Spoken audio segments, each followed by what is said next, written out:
안녕하십니까. 썰전 라이브 시작하도록 하겠습니다. 그동안 국민의힘 입당을 두고 밀당을 했던 야권의 윤석열 후보가 오늘 전격적으로 국민의힘에 입당했습니다. 그런데 정작 이 밀고 당겼던 상대방 이준석 대표는 지방에 가 있을 때죠. 전격적인 윤 후보의 입당, 그 배경 오늘 집중적으로 짚어보도록 하겠습니다. 오늘 썰전 패널은 김종혁 경제사회연구원 언론센터장 그리고 박원석 정의당 사무총장 준비하고 계십니다. 자, 이성대 기자, 오늘 뉴스 설계에서는 어떤 뉴스를 썰어볼 건가요? 네, 오늘 정치권에서 화제가 됐었죠. 이한열 열사와 부마 항쟁 얘기 좀 다뤄보겠습니다. 역시 윤석열 후보 얘기군요. 예, 그렇습니다. 알겠습니다. 영끌 인터뷰는요? 네, 최재형 캠프 상황실장 김영호 의원이 오늘 출연합니다. 최재형 전 감사원장은 다음 주 수요일에 대선 출마를 선언하겠다고 밝히기도 했는데요. 국민의힘 입당 소식 관련해서 다양한 얘기 들어볼 수 있을 것 같습니다. 네, 썰전 라이브 본격적으로 시작합니다.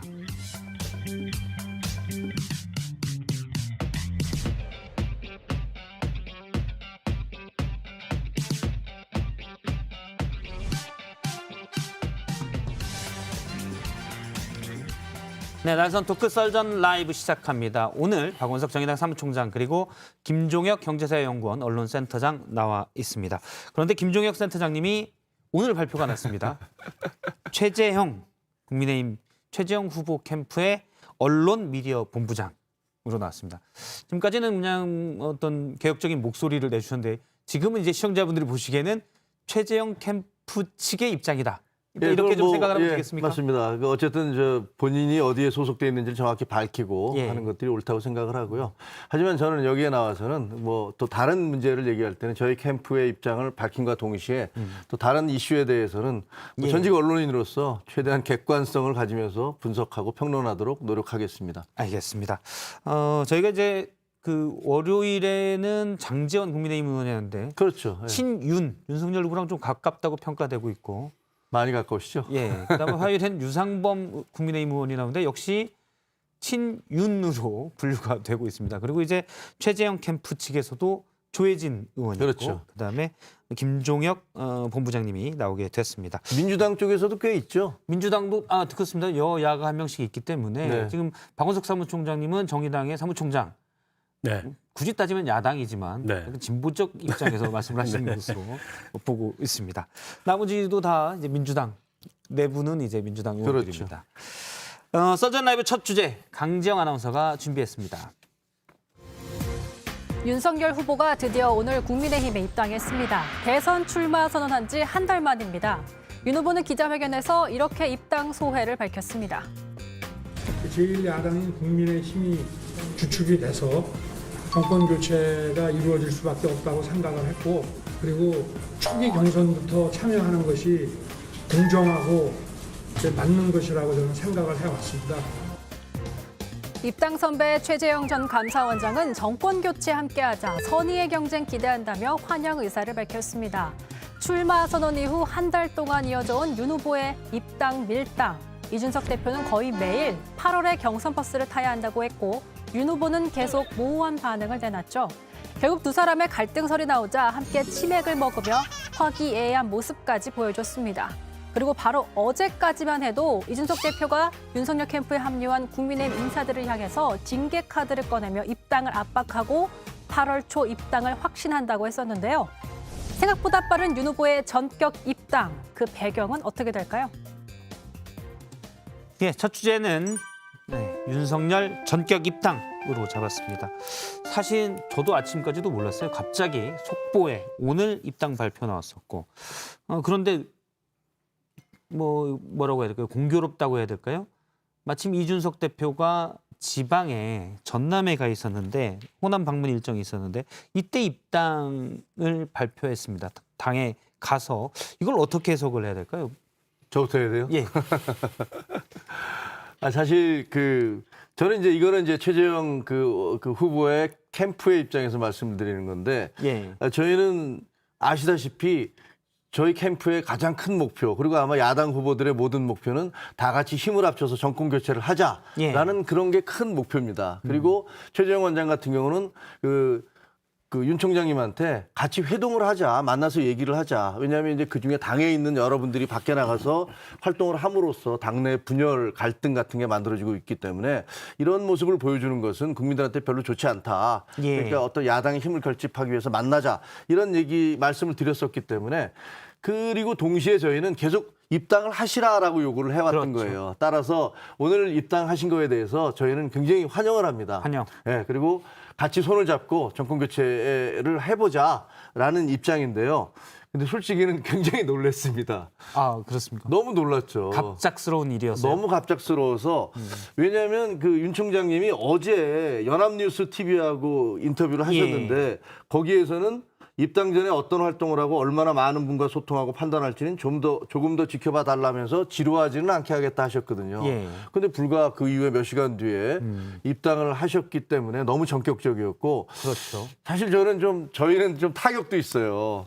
다음 주에 원래 대선 출마 선언이 있죠. 그렇죠. 4일 날. 후보에. 최재형 후보가 4일 날 저희가 이제 출마를 해야 되거든요. 출마 선언을 해서 하는데 저 관심이 다 윤 총장님께 가면 어떡하나라는 사실은 뭐 그런 약간의 좀 우려도 있지만 그래도 그건 그거고 저희는 어떤 윤 총장님 오신 거 환영하고요. 와서 다 같이 손을 잡고 이 정권 교체를 함께 해나가기를 그렇게 기원하고 있습니다. 예. 그 지난주 이준석 대표하고 뭐 치맥 회동을 했잖아요. 그 이후에 이제 모든 미디어의 관심은 윤석열 총장이 언제 입당하냐. 기자들도 그것만 묻고 또 후보 본인에게뿐만이 아니라 그렇죠. 캠프 관계자들한테 그것만 묻고 그러니까 입당을 이제 하는 건 거의 기정사실화됐고 예. 언제 하느냐 정도가 남아 있었던 상황인 것 같은데 근데 더 밖에 있어 봐야 뭐 그다지 이루어올 게 없다 이런 판단이 든 것 같아요. 그리고 이제 사전에 좀 치밀하게 국민의힘 쪽하고도 조율하고 이렇게 하지 않은 거는 스타일이 아닌가 싶은데요. 약간 좀 즉흥적이기도 하고 그리고 뭐 밀려서 언론에 밀리고 국민의힘의 압박에 밀려서 하기보다는 내 결단으로 한다. 이게 이제 조기에 예상치 예. 못했던 이제 7월 내 입당 결정을 아침에 내리고 아마 캠프 관계자들도 전혀 몰랐었던 것 같아요. 오늘 그 캠프 관계자들이 언론에 나와가지고 인터뷰하는 걸 보니까 그만큼 이제 윤석열 전 총장 혼자서 고민하고 결정을 한 것 같은데 저는 뭐 대권을 안 할 거면 모르되 할 거라면 입당한 건 잘했다고 생각합니다. 네. 밖에서 할 수 있는 게 별로 많지 않아요. 예. 물론 지금 이제 윤석열 전 총장에 대한 그 기대감, 뭐 지지 이런 것들이 일정하게 모여 있지만 이게 이제 경쟁이 본격화되고 특히 제1야당인 국민의힘의 이제 경선 버스가 출발을 하게 되면 아무래도 이제 그쪽에 관심이 분산될 수밖에 없거든요. 그런 상황에서 지지율 유지한다는 게 쉽지가 않습니다.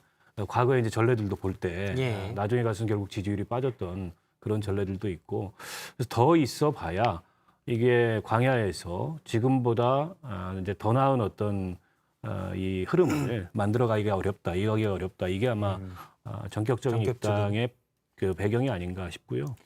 그 예. 최재형 그 감사원장님 입장에서는 다음 주 출마 선언하는데 조금 서운하실 수는 있겠어요. 어쨌든 이게 이벤트가 분산되지 그렇죠. 않습니까? 뭐 윤석열 후보 입장에서는 최재형 후보가 경쟁자이기도 하기 때문에 최재형 캠프에서 타격을 입었다면 윤 후보 측에서는 득이 되니까. 저희는 뭐 윤 총장님이 그런 생각을 해서 했다고는 생각하지 않습니다. 그런데 그렇죠. 어저께 밤에 저녁에 뭐 우리 박 앵커도 아시겠지만 한바탕 소동이 있었어요. 왜냐하면 밤늦게 인터넷 매체 한 곳에서 예. 윤석열 8월 2일 입당 이렇게 기사가 나간 거예요.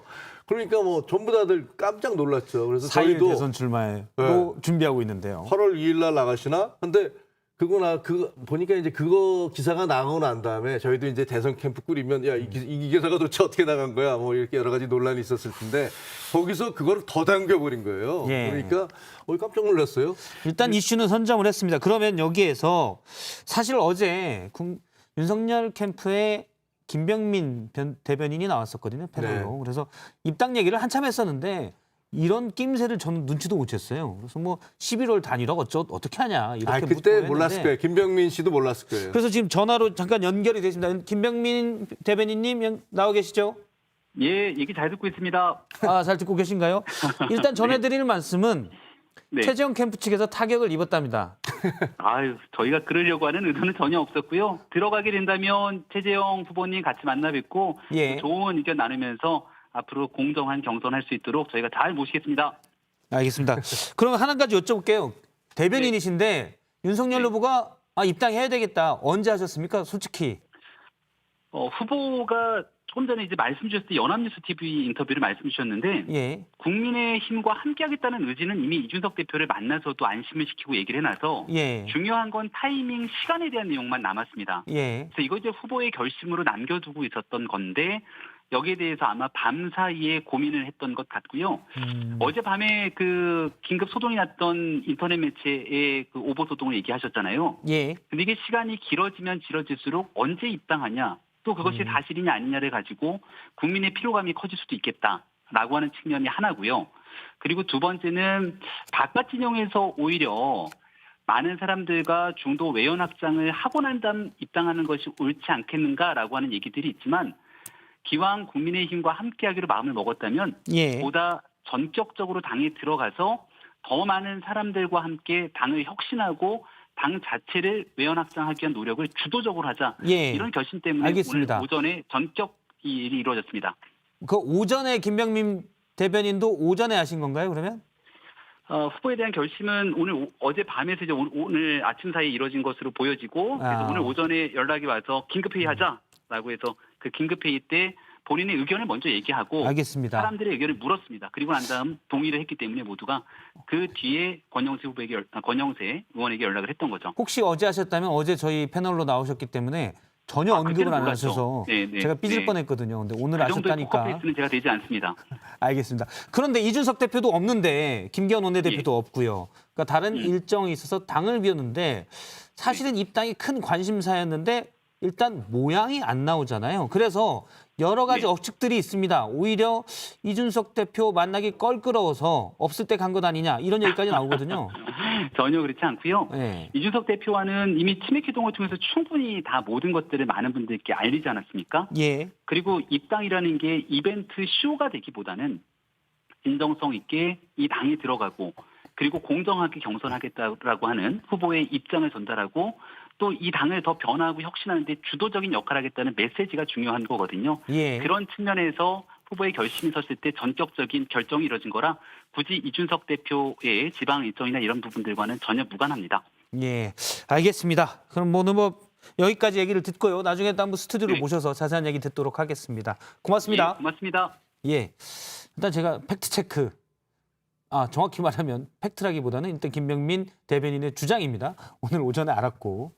그다음에 이준석 대표가 있든 없든 상관없이 공정하게 경선에 참여하겠다는 의지를 보여주는 게 좋겠다라고 했는데 사실 당대표랑 입당하면서 악수도 하고 이게 기본 아닙니까? 그렇죠. 사실 입당이라는 건 빅 이벤트고 그렇죠. 국민의힘 입장에서는 그걸 위해서 상당히 노력을 했잖아요. 예. 이준석 대표가 직접 이제 만나기도 하고 심혈을 기울였는데 근데 대표가 입당 장면에 없어요, 사진에. 원내대표도 없어요. 원내대표도 네. 없고 그러니까 당 지도부가 없는 가운데 대외협력위원장과 또 이른바 이제 친윤이라 불리는 이제 의원들이 배석한 상황에서 입당을 했단 말이에요. 그러니까 이준석 대표 입장에서는 유쾌한 상황은 아니죠.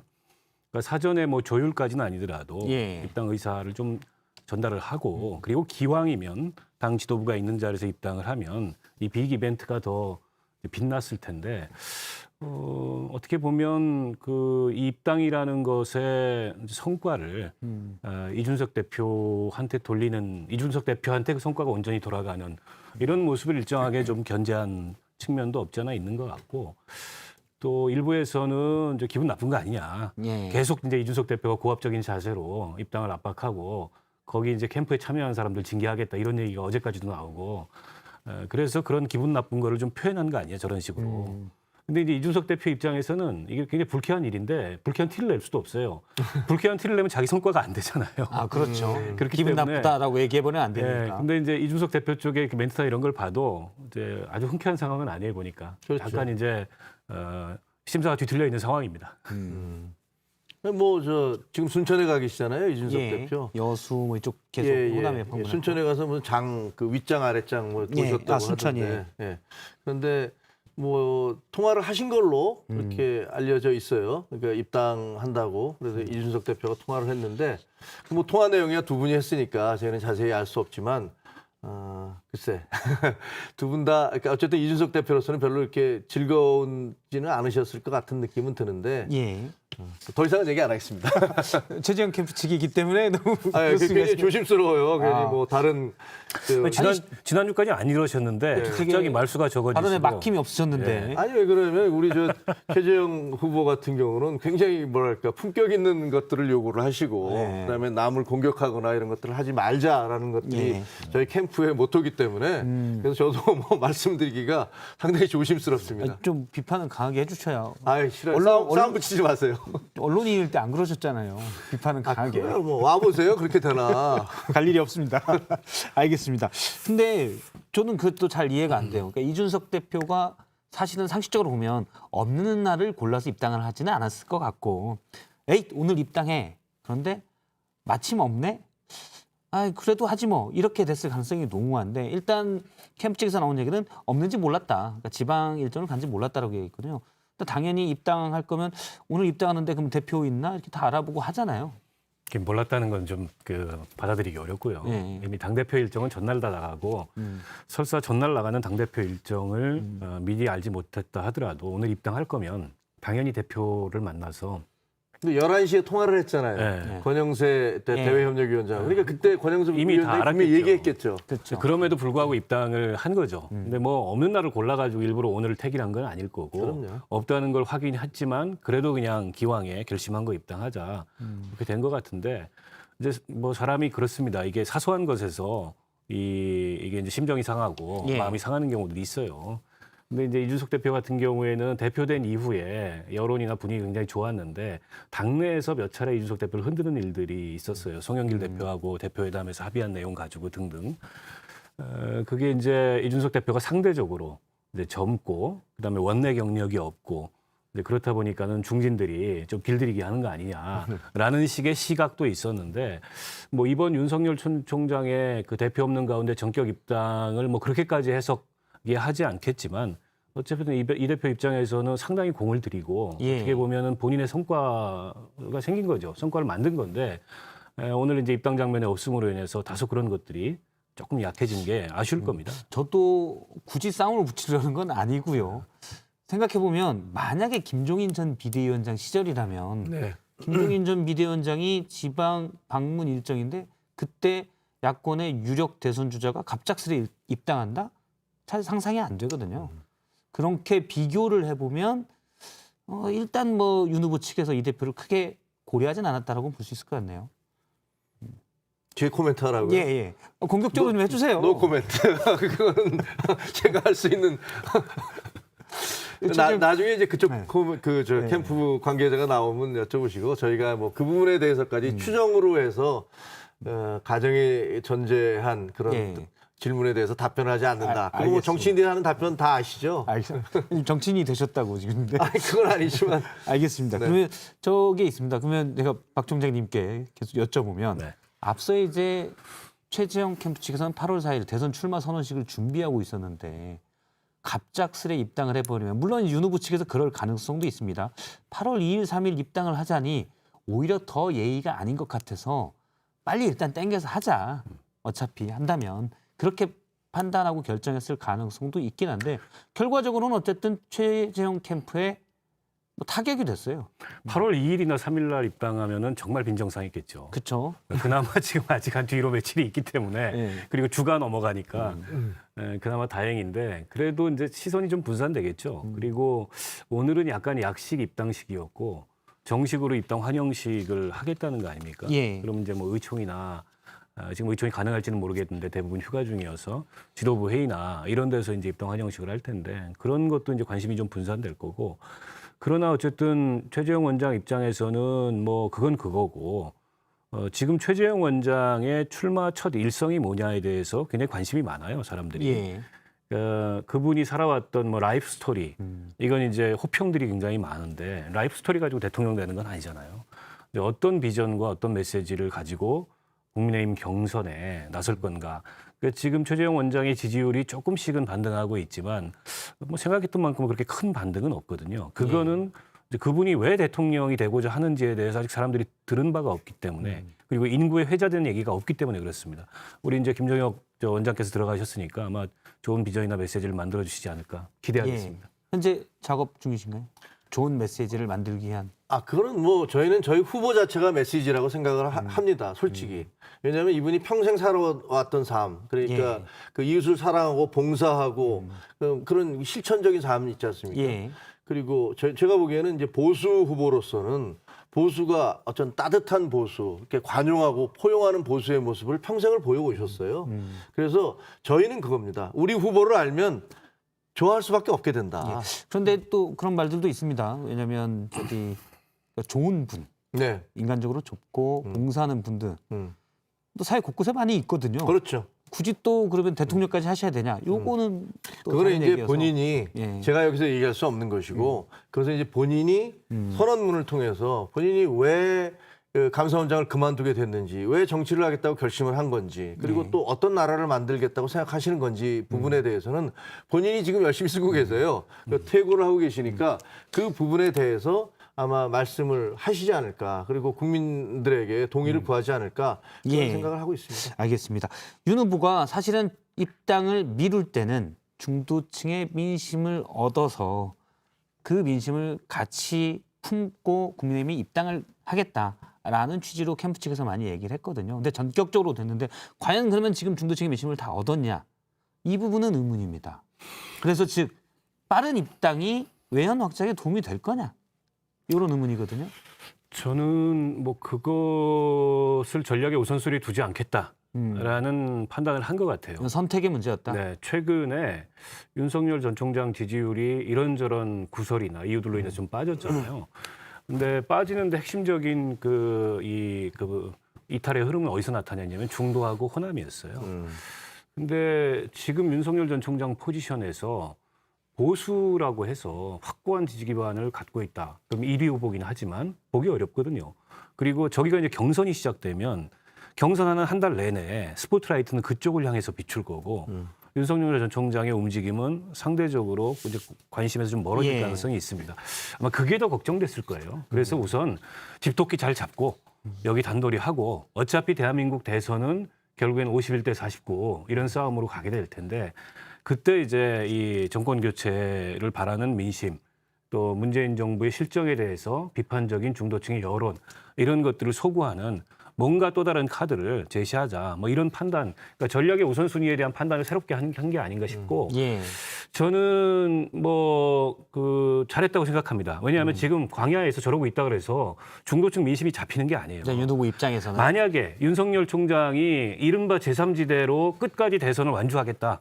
기성정치에 대해서 양당 모두를 갖다가 비판하고 그렇다면 밖에 있는 게 맞죠. 근데 그게 아니고 결국 국민의힘과 손을 잡아서 정권 교체에 문재인 정부의 실정을 비판하면서 정권 교체에 초점을 두겠다고 한다면 불가피한 전략입니다. 밖에 예. 있어봐야 할 수 있는 게 별로 없어요. 이런 일도 있었습니다. 사실 어제 나온 뒤에 큰 논란이 됐는데, 그러니까 윤석열 후보의 부인에 대해서 일부 시중에 도는 얘기를 가지고 뭐 강하게 벽화를 그린 게 있었는데요. 뭐 제가 구체적으로 설명이 그렇지만 후폭풍이 좀 거셉니다. 여권과 야권 모두에서 비판이 있는데 톤은 약간 다릅니다. 잠깐 이 얘기를 들어보겠습니다. 그런 의미에서는 표현의 자유일 수는 있지만 밝고 아름답고 빛나고 번영하는 대한민국의 모습이 아니라 저건 사실은 사상의 마지막 쓰레기의 끝단의 지점에 놓여 있는 것이 아닌가 그렇게 평가할 수밖에. 그냥 차라리 와서 계란을 던지라고 그러십시오.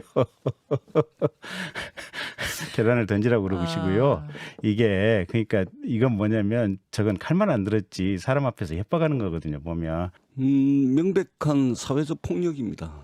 이것은 어떤 말로도 정당화될 수 없는 것이고 그러나 우리 대한민국이 정말 영부인이 되려고 하시는 분의 검증을 어디까지 가져갈 것인지 이것에 대한 논의를 이번 대선을 통해서 좀 해야 되겠다.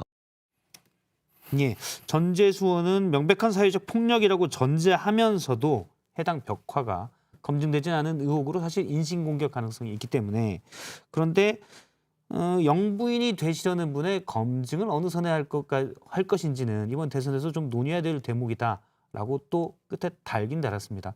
일단 김종혁 본부장님은 어떻게 보십니까? 이 벽화에 대해서.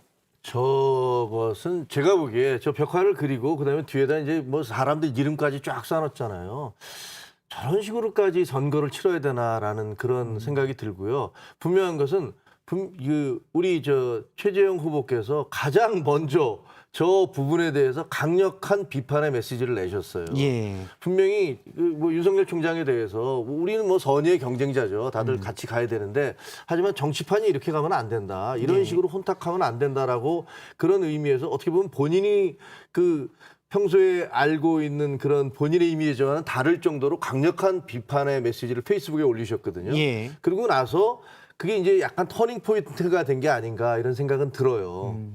아주 빠른 시기에 어떻게 보면 가장 윤석열 총장과 라이벌이라고 할 수 어떻게 있는 보면. 예, 어떻게 보면 그런 원장 최재형 후보가 그런 메시지를 내줌으로 해서 사실은 그게 이제 터닝 포인트가 됐다고 생각을 하고요.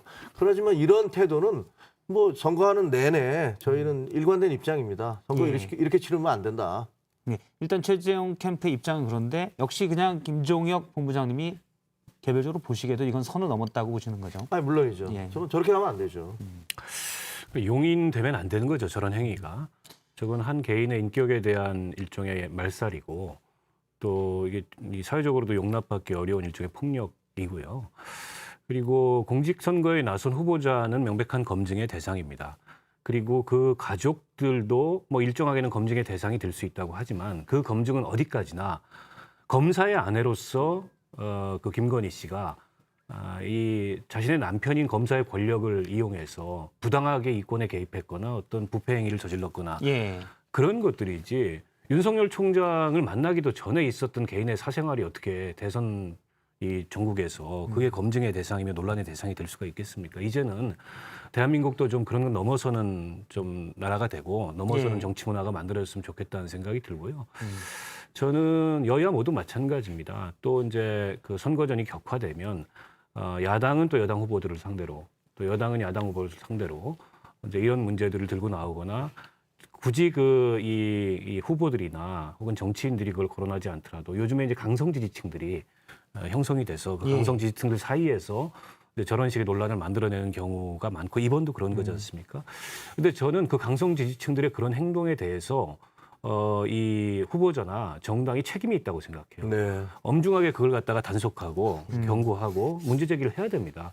필요하다면 내부 비판을 해야 되는 거죠. 일단 물론 이제 벽화를 그린 장본인과 관련된 몇 분들은 표현의 자유라고 주장을 했었지만 이번에 여권의 대응은 어느 정도 적절했던 것 같습니다. 당의 공식 입장으로는 인격 살해 요소가 있는 표현은 자제되는 게 옳다는 의견이다. 고용진 수석 대변인이 얘기를 했고요. 앞서 말씀하신 국민의힘 내부에서도 최재형 후보가 아주 강하게 비판을 했고 민주당 내에서도 어떻게 보면 여권의 경쟁자인 이재명 지사도 캠프 측에서 결혼 전 사생활을 무분별하게 비판해도 되는지 모르겠다. 이렇게 강하게 또 비판을 했습니다. 그러다 보니까 사실은 여권 내에서도 강한 비판들이 나오다 보니 약간 전체적으로는 이건 선을 넘었다는 의견, 어느 정도 사회적 총의가 모아지는 의견 분위기도 있는 것 같아요. 저는 좋다고 생각하는 게 네. 지난번에 그 박원순 서울시장께서 뭐 그런 불미스러운 뭐 그런 안타까운 사태가 있었을 때 제2의 예를 들면 그 여권에서 상당히 어떻게 보면 이렇게 감싸고 나서면서 뭐 피해 호소인이라는 등 뭐 이런 발언들을 했었잖아요. 그래서 도대체 이게 뭐냐라는 비난들이 많이 나왔었는데 이번에 이 여권의 어떤 반응, 대응 이런 것들은 이런 것은 있으면 안 된다라는 얘기들이 그런 이렇게 조금씩 나오고 있기 때문에 예. 그런 것은 우리의 정치 문화를 조금 더 발전시키는 것이다. 이런 긍정적이고 희망적인 사인을 봅니다. 물론 뭐 일부 지지층에서는 강성 지지층에서는 어떤 분 얘기할 수도 있다. 표현의 자유다라고 주장도 할 수 있겠지만은 정치적 전략적인 측면에서 본다면 오히려 역풍이 셀 수 있다. 이런 그렇죠. 의견도 특히 많더라고요. 맞습니다. 알겠습니다. 지금 시청자 의견을 잠깐 들어보면 이준석 대표가 없는데 입당을 발표한 윤석열 후보에 대해서 당연한 수순이다라고 하는 거는 하시는 분도 있었고요. 임땡땡님께서는 정치판에서 손익 따져서 후회할 행동은 하지 않는 법이다라고 얘기를 했고요. 그다음에 좀 부정적인 평가를 내리신 분도 계신데 H 땡땡땡님께서 이준석 대표를 피해서 기습 입당한 건 계획적이다. 단일화 과정에서 분열 조짐을 미리 보는 것 같다라는 평가도 있었습니다. 그러면 지금까지 윤석열 후보의 전격적 입당을 얘기를 했었는데 이제는 민주당 얘기 또 국민의힘 얘기도 같이 좀 해보도록 하겠습니다. 강재화 아나운서입니다. 어제 오늘 이틀 사이 민주당과 국민의힘 양당 대표의 행보가 눈길을 끌었습니다. 송영길 대표는 부산으로, 이준석 대표는 전남으로 다른 정당 지지가 더 강한 지역을 찾았습니다. 부산을 찾은 송 대표는 박정희 전 대통령과 이건희 전 삼성전자 회장의 공적을 띄웠는데요. 가덕도 공항에 흔들림 없는 추진도 약속했습니다. 그리고 오늘 최고위에서 이런 얘기를 했습니다. 우리 김경수 지사와 오거돈 시장이 공석이 된 부산과 경남 두 분의 공석이 생긴 것에 대해서 다시 한번 민주당으로서는 송구스럽게 생각하고 지난 지방선거에서 모두 승리한 부울경 단체장 중 2명의 중도 사태로 민주당 입장에선 동쪽 진출에 빨간불이 켜진 셈이니 민심 달래기에 나선 모습인 거죠. 반면 국민의힘 이준석 대표는요. 국민의힘 당대표로서 피해자나 희생자, 유가족들이 또 최대한 살아계시는 동안에 저희가 이런 성과를 통해서 그분들의 응어리를 풀어드려야겠다는 그런 의지가 있습니다. 당의 빅이벤트를 뒤로하고 달려간 곳은 전남이었습니다. 취임하고 일주일도 안 돼서 광주 전북을 찾고 세 번째 호남행에서 좌우 대립에서 시작된 여순 사건 유족들을 만나 진상 규명을 약속했습니다. 이번 대선에서 국민의힘 호남 지지율을 30%로 올리는 게 목표라고 했던 이 대표. 취임 당시 호남 지지율에서 나타난 이준석 효과를 더 끌어올려야 하는 상황인데요. 이렇게 순천시장을 찾아서 상인들과 눈도 마주치고 국밥도 비워내며 친근한 모습을 연출했습니다. 각기 다른 지역을 찾은 양당 대표지만 아마도 민심을 얻고 싶은 마음은 같았겠죠.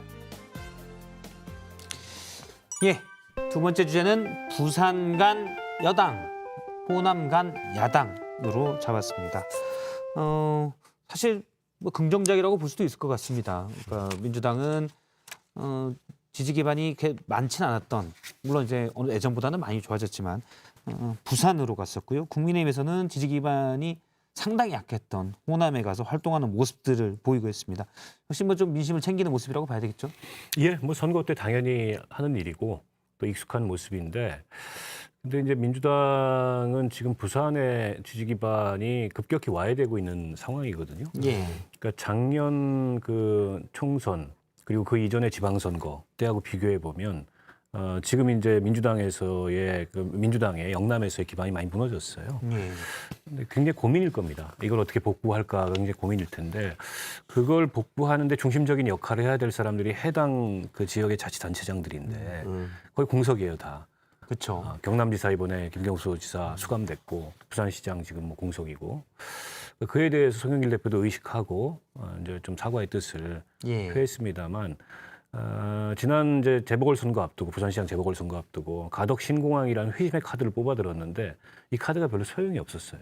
그래도 뭐 큰 차이로 졌죠. 예, 압도적인 차이로 졌기 때문에 이 대선에서의 그 지역 전략, 특히 영남 전략이 지금 잘 안 나오는 상황이에요. 그렇죠. 송영길 대표가 저런 행보를 안 할 수 없어 하긴 하는데 도대체 이걸 어디서부터 정리해서 어떻게 정비를 해야 될지 지금 잘 앞이 안 보이는 이런 상황이 아닐까 싶습니다. 실제 대선은 전국 선거기 때문에 나름 유권자 비중이 높은 부산 경남에서 어느 정도 지세를 가져가야 되는데요. 아니 박 총장님이 정확히 말씀하신 것 같아요. 지금 얼마나 다급하겠어요. 그 지지도가 계속 떨어져 가니까. 예. 사실은 부울경에서 상당 부분의 지지도를 받았기 때문에 대통령도 된 거고. 그다음 오거돈, 김경수 이런 분들이 다 지금 자기 당의 소속이 예. 지장, 지사를 했었잖아요. 근데 이분들이 다 구속이 됐으니까 어떻게 보면 상당히 타격을 받고 있는 건 분명한데, 저는 좀 송영길 대표 행보에 대해서 좀 부정적이에요. 아, 그렇습니까? 네, 왜냐하면 가서 그분들을 달랜다고 하는 것이 가덕도에 가서 우리가 이 부울경 메가시티 비전을 빨리 만들어 줄게요. 뭐 이 가덕도 공항 이게 결국은 우리가 좀 퍼주기 위해서 여러분들한테 이렇게 하겠습니다라는 식의 메시지잖아요. 근데 제가 부산이나 그 경상남도에 있는 그분들이 상처받은 게 가덕도 신공항을 안 해줘서, 부울경 메가시티를 안 해줘서가 아니거든요. 예. 그 오거돈이라든가 혹은 김경수 지사의 그 법원 판결들에서 드러난 그런 문제점들, 거기에 분노하는 거란 말이에요.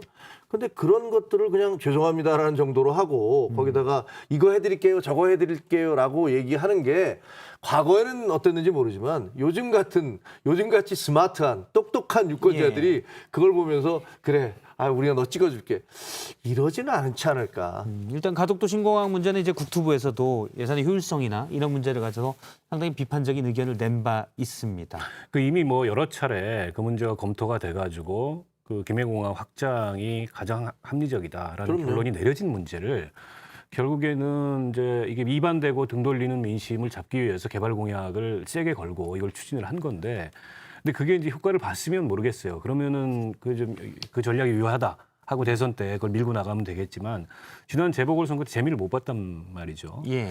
그렇다 보니까 지금 송영길 대표도 그렇고 민주당으로서도 대선 앞두고서 지금 흩어지고 있는 영남 지역의 민심을 도대체 뭘로 잡을지. 그렇죠. 이미 자치단체장들은 구속이 돼버렸고 공석이고 그로 인해서 행정 공백이 크게 발생하고 있고 그에 대한 정치적 책임이 있고 또 문재인 대통령에 대한 어떤 그 과거에 그런 지지도 많이 약해져 있고 전체적으로 지금 정권 교체 여론이 다른 어떤 지역에 비해서 높아져 있는 상황인데 뭔가 이게 좀 방안이 안 나옵니다. 근데 그 지역 개발 공약 가지고는 말씀하셨지만 지금 그 등 돌린 민심 다시 돌리기가 쉽지 않을 거예요. 저는 이제 유권자들도 손에 다 당장 압니다. 잡히는 부분도 아니고요. 네, 유권자들도 다 알고 저게 과연 언제 될지, 메가시티라는 게 도대체 언제 될지, 가덕 신공항이라는 게 이제 착수한다 그래서 언제 될지 여기에 대해서도 회의적이고 그거 된다고 해서 뭐 지역에 어마어마한 그런 경제적 효과가 돌아오지 않는다는 것도 알기 때문에 그것만으로는 좀 부정적이라고 봐요. 저는 정치인들이 저런 식의 그 숫자 예. 내지는 어떤 뭐 뭘 해주겠다는 식의 공약을 좀 안 했으면 좋겠어요.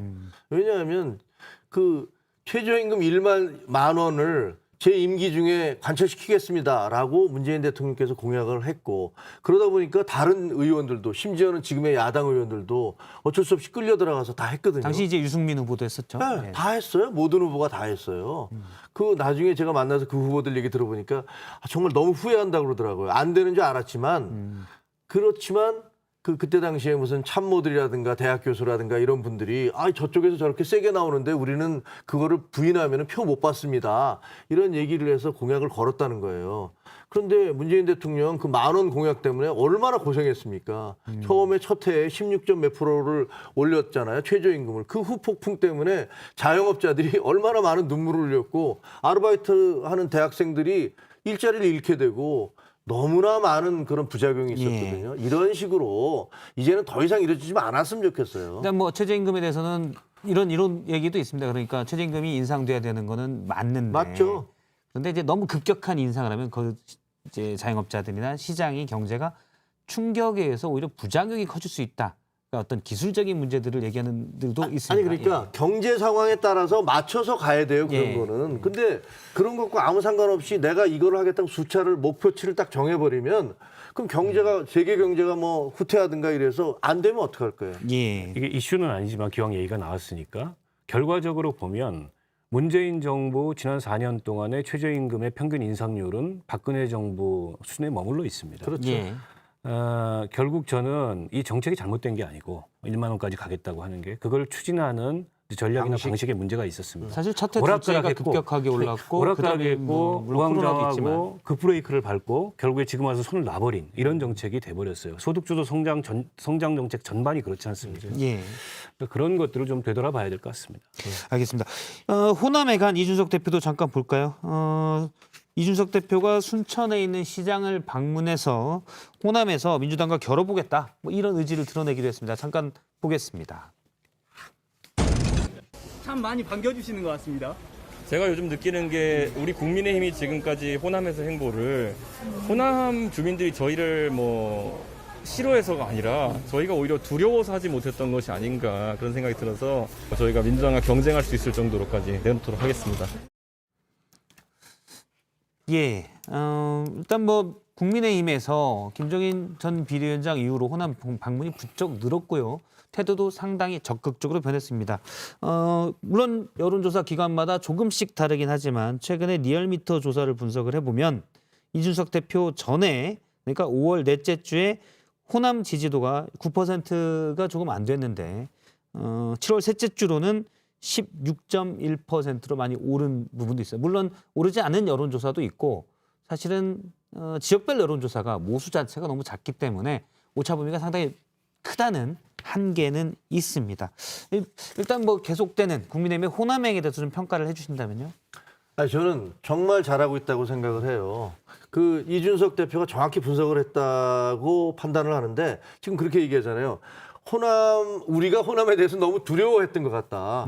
그래서 가서 적극적으로 그 대시를 하고 그다음에 마음의 문을 열도록 그렇게 구애를 하면 되는데 사실은 이게 너무 딱딱하게 굳어버려서 그동안은 다가가는 것조차 무서워했다라는 그런 생각이 들어요.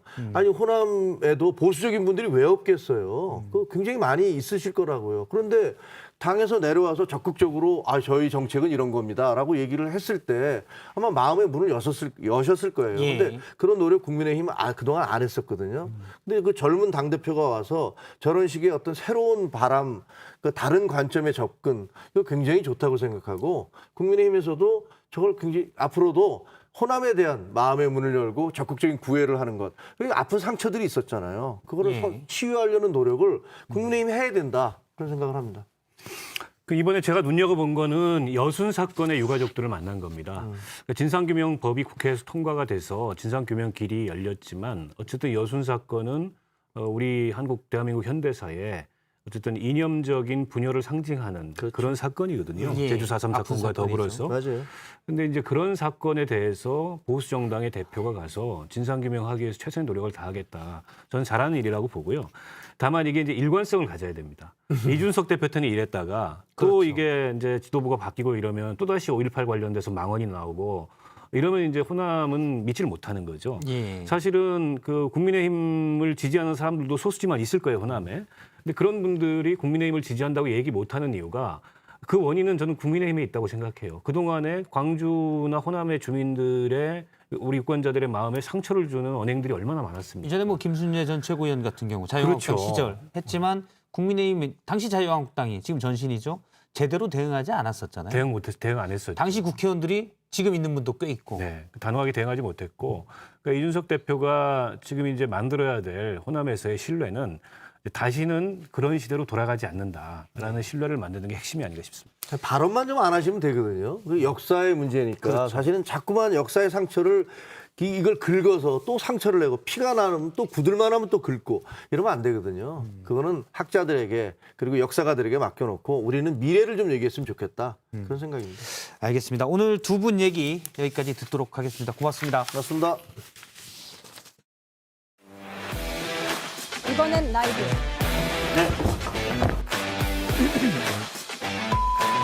여러분은 지금 시청자 세일주의 썰전 라이브를 보고 계십니다.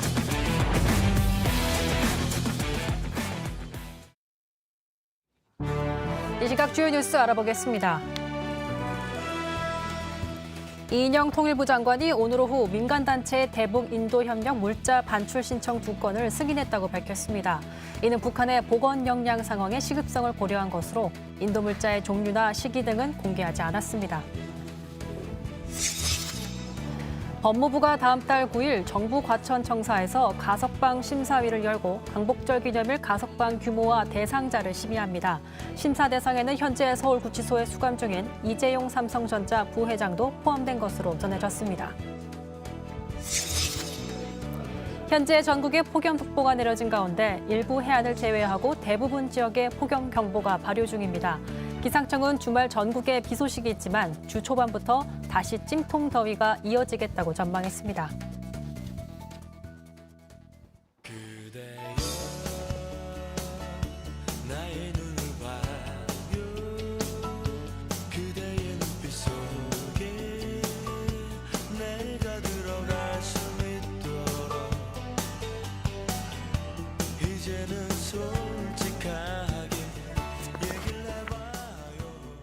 네, 찜통더위, 무더위를 시원하게 날려줄 한 방이 필요합니다. 이성대 기자의 뉴스 썰기 시간인데요. 첫 번째 썰 주제 보여주시죠.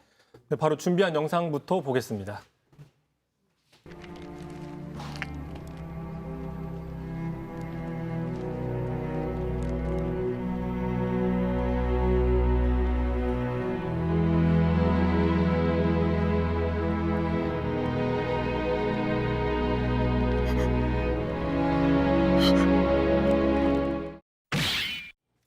자, 이한열을 모르시나요? 저는 직접 전남에 내려가서 취재했던 기억도 있는데 영화 봤습니다. 이한열 열사는 너무나도 유명하게 1987년 6월 항쟁의 도화선이 된 역사적인 인물이잖아요. 그렇습니다. 말씀하신 것처럼 한국 민주화 운동의 어떤 상징이죠. 40대 이상, 50대라면 사실상 웬만하면 다 알만한데 지금 보시는 이 사진은 워낙 유명한 사진입니다. 이 사진이 이 사건이 일어난 이틀 후에 중앙일보에 실리면서 이제 전국적으로 그 6월 항쟁의 도화선이 됐던 거죠.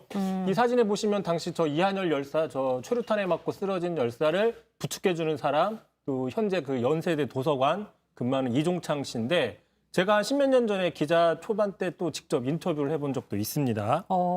근데 1987년 6월 항쟁 이후에 태어난 저도 알고 영화도 정말 흥행하면서 많은 사람들이 알고 있을 텐데 모르시나요? 물어보는 건 누군가 몰랐단 얘기겠죠? 지금 모른 걸로 뭐 오해라고는 하는데 일단은 윤석열 전 총장입니다. 지난 27일이었죠. 부산의 민주공원에 참배를 했어요.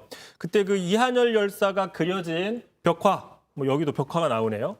1987년 6월 항쟁 벽화를 보면서 자 이게 부마 항쟁 때냐라고 물어본 게 지금 정치적으로 논란이 되고 있어요. 네. 직접 한번 그 장면 보고 가시죠.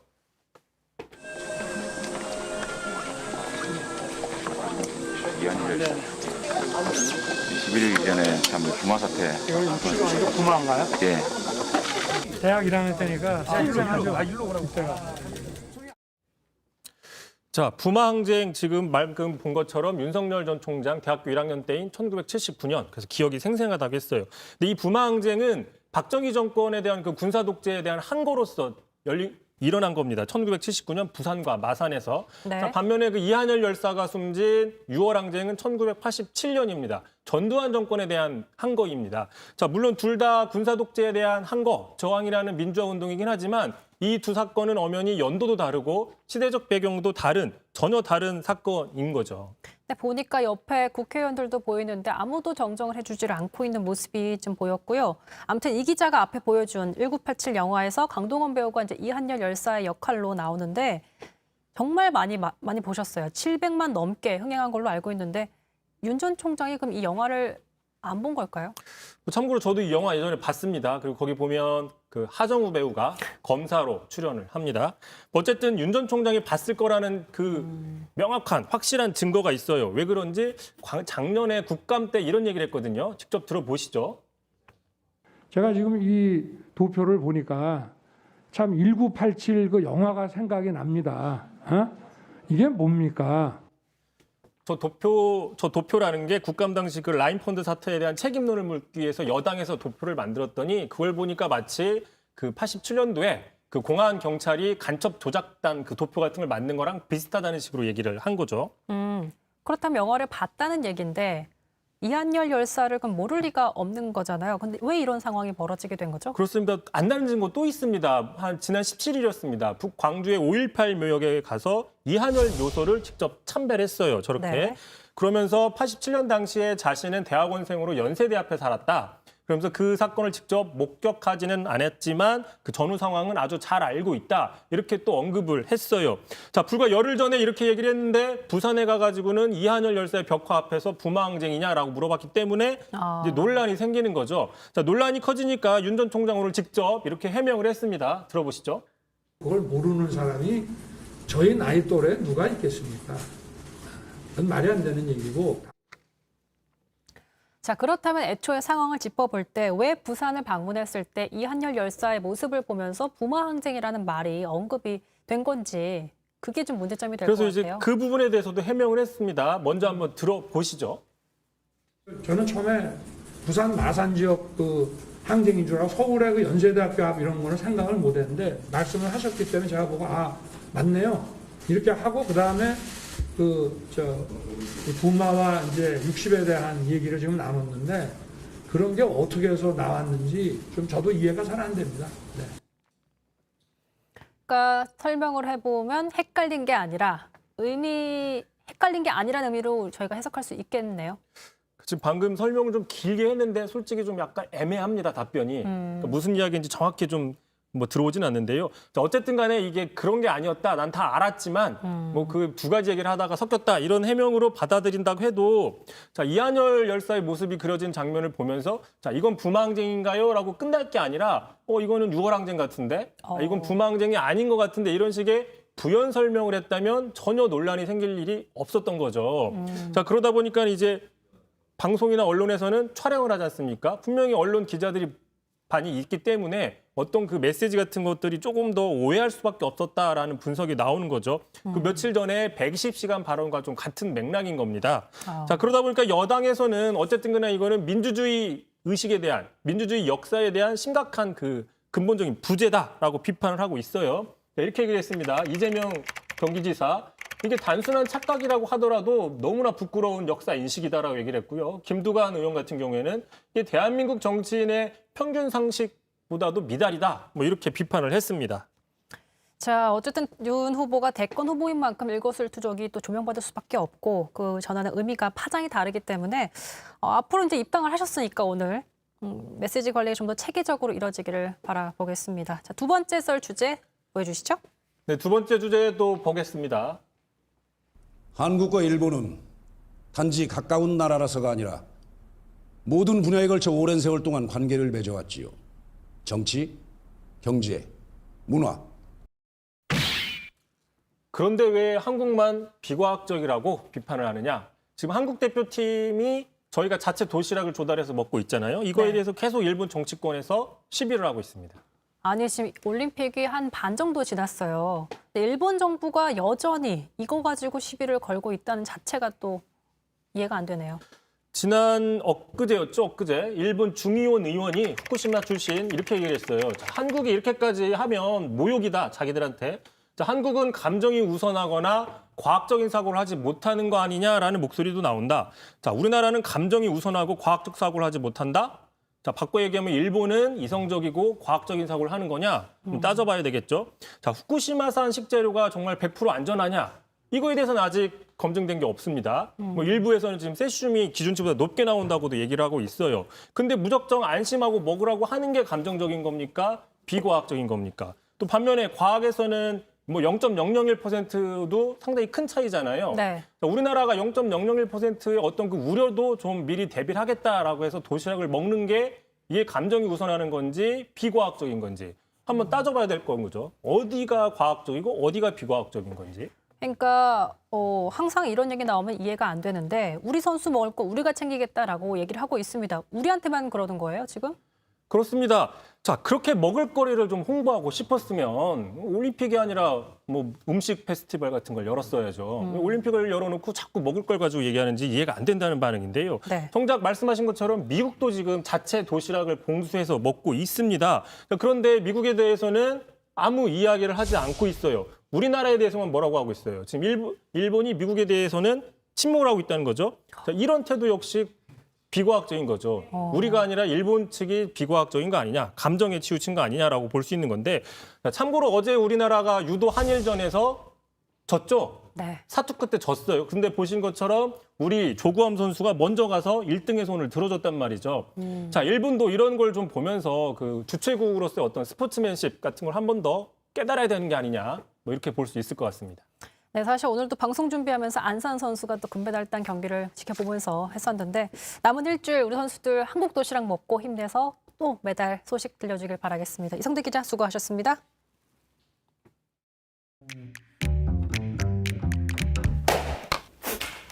뭐 라이브로 매일 받는 거예요? 여러분은 지금 썰전 라이브, 썰전 라이브. 썰전 라이브를 보고 계십니다.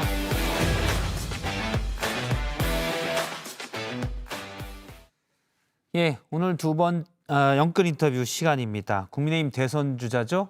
최재형 캠프의 상황실장을 맡고 있는 김영우 상황실장 모시고 얘기를 나눠보겠습니다. 어서 오세요. 반갑습니다.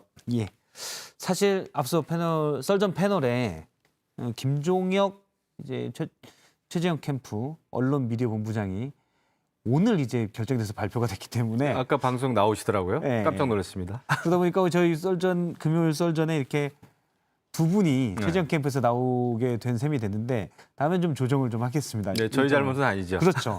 네. 갑자기 이제 김종혁 본부장님이 가시게 됐는데 어쨌든 날짜를 바꾸긴 애매해서. 네, 예. 대신 뭐 윤석열 캠프에서도 캠프는 아니지만 뭐 어제 캠프에서는 김병민 전 비대위원이 나오기도 했고, 네, 예. 예, 그리고 저희가 고루 조율을 좀 하고 있습니다. 일단 윤석열 후보가 오늘 국민의힘에 전격적으로 입당했습니다. 대선 출마를 선언한 지 한 달 만인데요. 캠프 입장은 뭡니까? 잘 들어오셨죠. 너무 그 입당 잘하셨습니다. 뭐 더 빨랐으면 더 좋았겠지만은 예. 우리는 그 쌍수를 들어서 두 손 들어서 환영입니다. 두 손 들어서 환영. 환영. 하지만 나중에 본 경선에 들어가면 그렇죠? 지금 경선 일정이 나왔는데 11월 9일이 이제 최종 후보 선출인데 그렇죠. 네. 여기서는 이겨야 될 대상이죠. 최재형 후보 측에서 그렇습니다. 보면. 그러면 근데 이제 경쟁을 당내에서 같이 하면은 얼마나 좋습니까? 사실 국민들 또 특히 우리 국민의힘 당원들 정권 교체라는 목표가 똑같잖아요. 예. 예. 윤석열 전 총장이나 우리 최재형 전 감사원장이나 똑같지 않습니까? 예. 목표가 똑같으면은 같은 당에서 힘을 모아서 경쟁하다가 당내 그러면 이제 최종적인 승자가 단일 후보가 되는 거 아닙니까? 솔직히. 예. 예, 그게 가장 바람직한 것이고 국민들, 그러니까 정권 교체를 바라는 많은 국민들의 불안감을 불식시켜주는 아주 좋은 선택이다 생각을 하죠. 그런데 이제 정권 교체를 두 분, 그러니까 윤석열 후보, 최재형 후보 모두 강조를 하는데, 자 그러면 정권을 교체하고 만일에 교체됐다, 그럼 그다음에 어떤 세상을 만들 거냐? 여기에는 너무 원론적이고 추상적인 답들만 있거든요. 그렇죠. 뭐 미래, 뭐 밝은 미래는 뭐 저도 얘기할 수 있기 때문에 8월 4일 날 예, 예. 그런 부분에 대한 구체적인 그림이 나옵니까? 최재형 후보가 대선 출마를 공식 선언할 때. 나오죠. 그러니까 8월 4일 날 이제 출마 선언을 하는데 예. 선언문이 나오게 되고요. 방금 말씀 정말 잘하셨는데 정권 교체는 최종적인 목적은 될 수가 없죠. 그렇죠. 예. 더 좋은 나라, 또 반듯한 나라, 이런 나라를 만들어야 되는 거잖아요. 그래서 정권 교체 이후의 대한민국의 그림은 어떤 그림이냐? 그게 이제 비전이죠. 예. 그래서 거기에 이제 역점을 두고 지금 선언문을 다듬고 있고요. 그리고 가장 중요한 것은 정권 교체 이후의 대한민국은 역시 국민 통합이 좀 중요하죠. 예. 네, 통합이 중요하고 그다음에 분야별 정책의 철학적인 기조가 발표가 될 겁니다. 예, 어떤 이러한 대한민국의 비전을 실현시키기 위해서는 이런 정책적인 기조, 철학적인 기조 위에서 대한민국을 만들어 가겠단 말이죠. 예. 네, 그렇기 때문에 8월 4일 기대를 꼭 해주시면 예를 들어서 좋겠다. 그 정책의 철학적 기조를 말씀하신 부분은 4일 날 나올 텐데 네. 예를 들자면 부동산 정책이다. 그러면 각 집을 가진 분 또는 없는 분이더라도 또는 대출의 뭐 한도의 자유 이런 시장 참가자들의 자유를 보장할 건지 또는 공공의 주거권을 많은 분들의 주거권을 보다 더 확보하기 위해서 어떤 다른 대책을 할 건지 이런 부분이 담긴다는 얘기입니다. 그런 선택이 담긴다는 얘기인가요? 그렇죠. 그런 문제를 풀어갈 수 있는 그 철학적인 기조, 기초 그런 게 이제 발표가 되는 거죠. 이제 기본적으로 최재형 전 감사원장은 따뜻한 보수입니다. 한마디로 얘기하면 그렇기 때문에 이제 국가라고 하는 이 공동체가 지속 가능하기 위해서는 모든 구성원들이 자기 능력을 최대한 발휘할 수 있는 그런 공동체여야 된다라는 게 이제 기본 입장이고 철학이에요. 하지만 경쟁조차 할 수 없는 노력을 해도 생활이 유지가 안 되는 많은 분들이 있잖아요. 그런 분들은 나라에서 잘 보호하고 배려하고 다시 일어설 수 있도록 도와주는 것이 국가가 할 일이다. 이런 생각을 하는 거죠. 그래서 그런 측면에서 이제 부동산 정책도 나오게 되는 거죠. 따뜻한 보수 사실은 많이 쓰는데 합리적 진보 비슷하고요. 그런데 따뜻하다는 것은 약자를 위해서 국가의 배려죠. 역할을 예. 좀 더 강화하겠다는 건데 보수는 그럼 뭡니까? 그러니까 이제 그런 얘기는 하셨어요. 저한테 보수 진보 얘기하시다가 보수 진보로 이렇게 나뉘어 가지고 싸우고 갈등하고 또 국민을 둘로 나누는 것은 굉장히 불행한 일이다 이런 얘기를 하면서 보수 진보보다 사실 더 중요한 것은 인간적인 게 중요하다라는 얘기를 했어요. 제가 아까 방금 전에 뭐 따뜻한 보수라는 말을 하긴 했습니다만은 그 여기에서 제가 말씀드린 보수는 이제 공동체에 대한 또 노블리스 오블리주 실천하는 의무 거, 같은 거. 그다음에 병역의 의무 반드시 지켜야 되는 거, 그다음에 이제 그 약자들에 대한 어떤 배려, 그다음에 포퓰리즘이 돈 그냥 용돈 막 전 국민에게 뿌리는 그런 것이 아니라 그것이 꼭 필요한 사람들에게 더 많이 지원할 수 있는 그런 면에서 이제 보수인데 그것은 사실 보수 진보로 나누는 게 아니라 올바른 정책이죠. 최근 정치권에서 쓰는 이제 보수 진보의 그 개념은 분류는 아니다는 말씀이시죠. 그 개념은 아니고 그다음에 이제 국정 운영 시스템이라고 하는 것이 이 법과 헌법의 테두리 내에서 돼야 되겠다. 지금 너무 제왕적으로 권력을 남용했다. 권력을 좀 휘둘렀다. 대통령 한두 마디에 의해서 엄청난 국가 정책이 바뀌어버렸다. 이런 입장이거든요. 그래서 국정 감사원장으로서 그런 것을 많이 봐오신 것 같아요. 그래서 아마 8월 4일 날도 그런 부분에 대한 얘기가 있지 않겠나. 알겠습니다. 사실은 뭐 추상적인 말들, 예를 들어서 민주당의 추미애 후보 같은 경우도 사람을 높이는 세상이 슬로건이고 지금 이제 따뜻한 보수지만 좀 더 약간 표현을 달리하면 따뜻한 사람이라고도 볼 수 있겠는데 어떻게 보면 또 추상적인 또 비슷한 면들도 추상적이지 않습니다. 비슷한 면들이 많은데 구체적인 실행 방법들을 이제 봐야 되겠죠. 전혀 추상적이지 않은 것이 국민, 따뜻한 사람, 사람을 위하는 세상이 아니라 예를 들면은 그저께죠. 연천에 가셨을 때도 얘기를 했죠. 그 전직 대통령 사면과 관련돼서 최재형 전 감사원장님이 얘기를 했습니다. 도대체 지금 문재인 대통령이 이야기하는 국민은 그 국민은 어떤 국민을 이야기하는 것이냐? 지금 문재인 대통령, 지금 정권을 지지하는 국민만 이야기하는 것이냐 말이죠. 그래서 이제 우리가 막연하게 국민, 사람을 이야기할 것이 아니라 정말 국민으로 통합을 시켜야 될 의무와 책임이 있잖아요. 리더, 대통령은. 그런 의미에서 최재형 전 감사원장님이 이제 문재인 대통령에 대해서 비판도 좀 하고 그랬는데 자기 편만 챙기는, 자기 진영의 사람들만 챙기는 그런 어떤 그런 식의 국민은 안 된다는 거죠. 최재형 후보는 그러면 두 전직 대통령 이명박, 박근혜 씨의 사면이 필요하다고 하시는 건가요? 그저께 정확하게 얘기를 했죠. 뭐냐면은 대통령의 사면권이라고 하는 것은 대통령 고유 권한이거든요.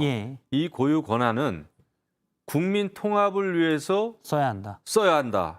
결심을 하고 결단을 내리기 위해서 부여된 권한 아닙니까? 그런데 지금 여태까지 이제 문재인 대통령의 그 발언을 보면은 국민의 공감대 속에서 국민 여론 공감대 속에서 사면을 하겠다 이런 얘기를 여러 차례 했어요. 그런 것은 가능하지도 않다는 거죠. 역대 정권에서 대통령이 사면을 했을 때 모든 국민의 공감대 속에서 사면을 결정한 것은 한 번도 없었습니다. 왜냐? 늘 국민은 특정 인물에 대한 사면에 대해서 생각이 다르거든요. 여러 의견이 있으니까. 여러 의견이 있죠. 이렇기 때문에 대통령이 해야 될 일은 사면권을 가지고 사면을 함으로 해가지고 국민을 통합시키는 것이 그 사면권의 원래 취지죠. 근데 이제 사면에 반대하는 분들은 이런 의견이 있습니다. 예를 들어서 횡령으로 20년형을 선고받은 A 씨가 2년을 계속 교도소에 수감 중인데 왜 이분은 통합의 대상이 안 되냐라고 얘기할 수 있거든요. 왜 전직 대통령만 통합의 대상이냐. 같은 눈으로 보면 법과 원칙을 강조했던 최재형 후보에게 이 원칙은 왜 전직 대통령에게만 통용되냐. 라는 의견이 있을 수 있거든요. 저렇게 해석을 좀 하셔야 될 거예요. 원래 이제 그런 기준에서 판단하면 사면권이라는 것은 애초 대통령에게 주어지지 말았어야 됩니다. 모든 사람에 대해서 똑같은 근데 사면권이 주어진 것은 굉장히 정치적인 결단을 내릴 수 있는 여지를 준 거죠. 왜냐?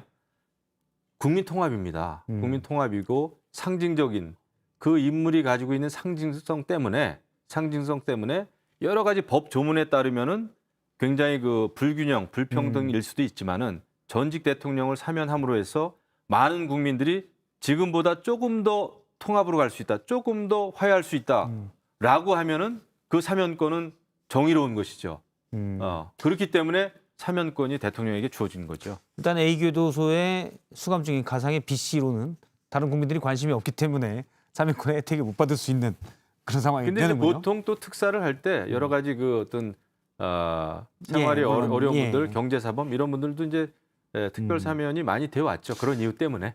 사실 이른바 어떻게 보면 잠재적인 건 아니죠. 사실상 경쟁자인 윤석열 후보 부인에 관한 네. 시중에 떠도는 얘기가 들어있는 벽화 얘기가 나왔을 때 최재형 후보가 강하게 비판을 했습니다. 이 부분도 앞서 말씀하신 뭐 따뜻한 보수 네. 그런 전반적인 입장에서 나온 거죠. 그저께 밤이었던가요? 예. 원장님이 그런 얘기 하더라고요. 아무리 정치가 경쟁이고 하지만은 그 의욕만 가지고 그 가족까지 예. 이렇게 하는 것은 정말 이건 정치적인 그 인격 살해다. 이것은 정치적인 폭력이다. 이래서는 안 된다. 만에 하나 이것은 지금 민주당 여권의 주자의 가족에 대해서 이런 공격이 들어가도 우리는 그것을 보호하는 예. 입장문을 낼 수 있어야 된다. 예. 이건 여야를 떠나서 그런 얘기를 했어요. 그렇기 때문에 물론 후보 자신의 도덕성이나 어떤 여러 가지 그 검증의 필요는 있습니다만은 그거는 이제 국민들이 검증하고 또 평가할 것이지만은 그 가족에게까지 예. 인격 살해를 하는 거 이런 것은 정말 해서는 안 될 일이다. 이런 정치는 옳지 않다.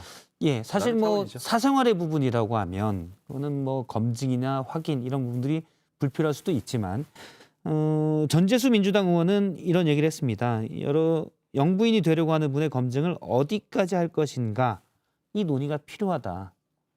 그런데 어떻게 생각해요? 어디까지 필요하다고 보십니까? 저는 왜냐하면 여권에서는 이런 얘기를 합니다. 영부인이 되면 사실은 예산의 지원을 받거든요. 제2부속 비서관도 있고. 그렇죠. 예. 하지만 전혀 확실하게 드러난 사건도 아니고 사실 또 결혼 전에 지극히 사생활인데 예.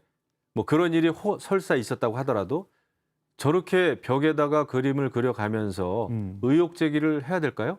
저는 아니라고 봅니다. 그건 영부인 뭐 선을 넘었죠. 저는 영부인과는 전혀 관계가 없다고 봅니다. 이것은 그냥 일반적인 시민, 자연인에 대해서도 저런 것은 검증도 아니고요, 평가도 아니고요, 분석도 아닙니다. 저거는 그 자체로 인격 모독이고 인격 살해다. 예. 저거는 있을 수 없는 일이에요. 그리고 이것을 그러면 바라보는 이런 부분 어떻습니까? 결혼 이것을 전이긴 바라보는 하지만 도이치모터스 주가 조작 사건에 관련이 돼 있다는 부분이 있고 중앙지검에서 현재 수사 중이거든요. 이런 부분은 검증이 돼야 합니까? 그런 것은 법적으로 검증을 하세요. 수사를 하시고 그런 걸 누가 뭐라고 그러겠어요. 예. 하지만 무슨 사생활 무슨 뭐 누구의 뭐 남자 이런 것을 벽화에다 그리고 하는 거는 저것을 바라보고 자라는 어린이들이 정치권에 대해서 뭘 배우겠어요.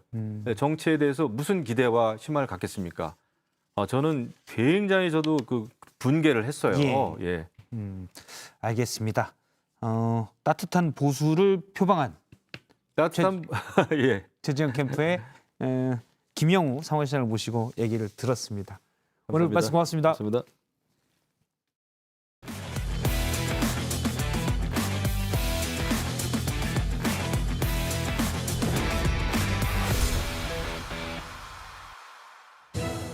네, 지금 시각 7시 10분 뉴스룸이 이제 5분 뒤 방송되는데요. 오늘 뉴스룸의 주요 소식 정리해드립니다. 40대 이하 1,777만 명에 대한 코로나19 백신 접종이 다음 달 26일부터 시작됩니다. 사전 예약은 다음 달 9일부터 19제로 운영이 되는데요.